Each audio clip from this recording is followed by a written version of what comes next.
The modern salon floor operates at a relentless pace. It requires immense technical precision, chemical expertise, and physical stamina.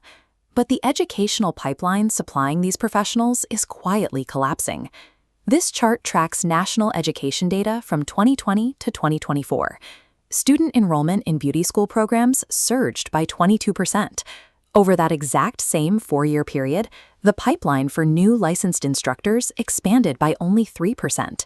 The conversion rate of active practitioners entering the classroom is entirely stagnant. Nationally, only 1 in every 150 licensed beauty professionals goes on to pursue formal instructor training. Look at this histogram mapping the age cohorts of current beauty educators. The industry is facing a severe demographic contraction, known as the silver wave. Between 40 and 60% of all licensed instructors are currently between the ages of 55 and 72. An overwhelming 67% of the active instructional workforce is over the age of 40. Most of these professionals will retire within the next decade. The instructor shortage is a structural failure of labor economics. Passion for the craft remains high, but the current institutional framework threatens the survival of the entire vocational pathway. If student demand is at record highs, why are experienced younger stylists actively avoiding educational roles? Historically, transitioning into a teaching position at an institution like this was viewed as a career capstone. It offered stability and prestige after years of physical labor on the salon floor. Today, the commercial salon industry operates under entirely different financial models. The widespread shift toward independent booth rental and suite rental structures has granted experienced stylists complete pricing control, scheduling autonomy, and massive earning potential. We can analyze this shift by looking at opportunity cost. For a utility-maximizing beauty professional, the choice to become an educator requires weighing the baseline security of a W-2 salary against the highly scalable profit margins of independent entrepreneurship. Asking a highly competent, established cosmetologist to teach today mathematically requires them to accept a severe financial penalty. To understand exactly why the pipeline is failing, we have to map the income models. We compare a predictable W-2 instructor salary against the variable income of an independent booth renter. This diagram maps the labor supply choice. On the left, we have the W-2 instructor's median salary, fixed at approximately $45,000. On the right, we introduce the booth renter equation. The stylist's take-home income starts with total annual service revenue, minus their fixed annual booth rent and wholesale product costs. Because booth renters are classified as independent contractors under federal guidelines, they must also subtract a 15.3% self-employment tax. Watch the math play out as the stylist builds a solid book of business. As soon as annual service revenue crosses the $90,000 threshold, the opportunity cost of teaching turns negative. For an established stylist generating $100,000 in service revenue, becoming an instructor guarantees a direct financial loss. This creates a reverse filter in the labor pool. The industry's economic incentive structure actively repels the most technically competent and successful practitioners away from the classroom.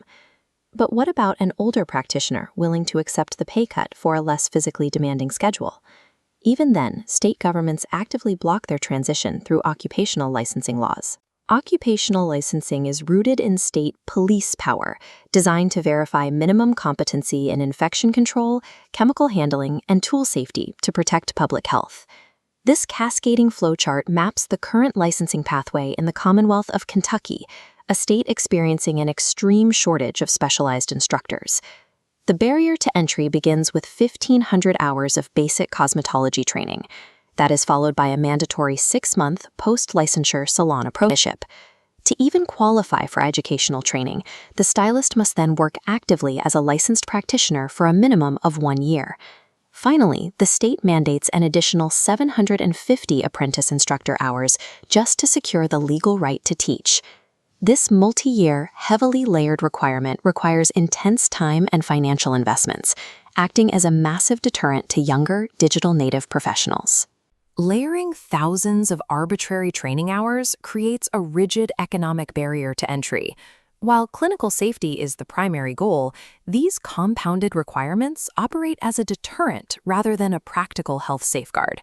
For the few who do navigate the financial loss and the licensing maze, the daily operational reality of a state-regulated school breaks them down further.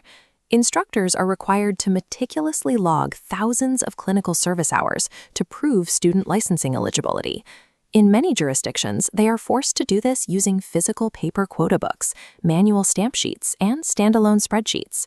A November 2024 legislative audit of the Kentucky Board of Cosmetology exposed how broken these oversight mechanisms are. Investigators found that the state board had no electronic tracking system for core enforcement data, relying entirely on a paper-based file and sticky note system. The audit revealed instances of missing salon inspection records, a complete lack of instructional guidance for correcting violations, and the assessment of arbitrary penalty fines. Schools operate downstream from these disorganized regulatory bodies. This high-friction compliance environment forces seasoned artistic educators to spend valuable floor time acting as administrative clerks to ensure their students graduate. Archaic, paper-bound regulatory systems suffocate the remaining educators in bureaucracy. The resulting job dissatisfaction accelerates the turnover rate, finalizing the collapse of the pipeline. The current system is mathematically and structurally broken.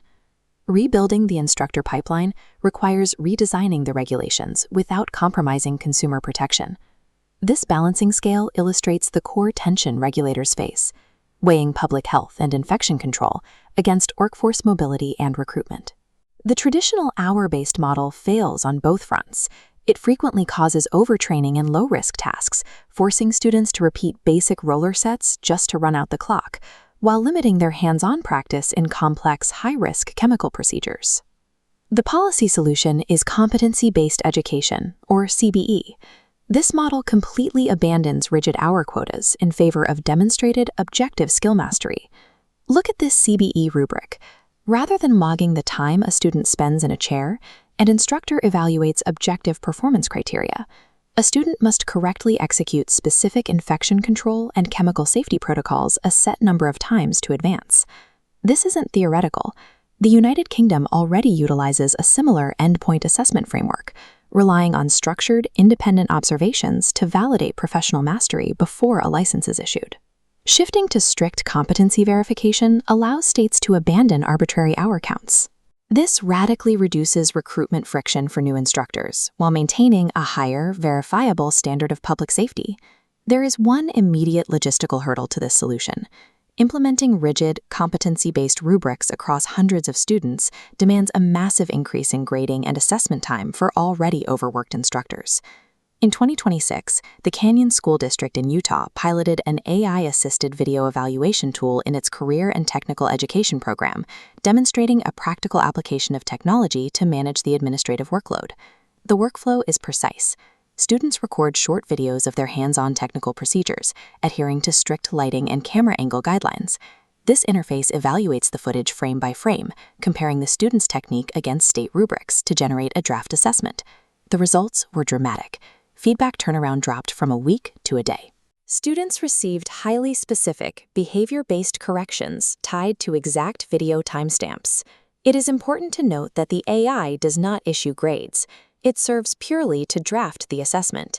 The human instructor reviews the data, adjusts for creative variations, and makes the final grading decision. Algorithms cannot replace uniquely human competencies. They cannot provide tactile, physical adjustments to a student's hands, they cannot consult a live client on their face shape, and they cannot offer the emotional mentorship necessary to survive the salon floor.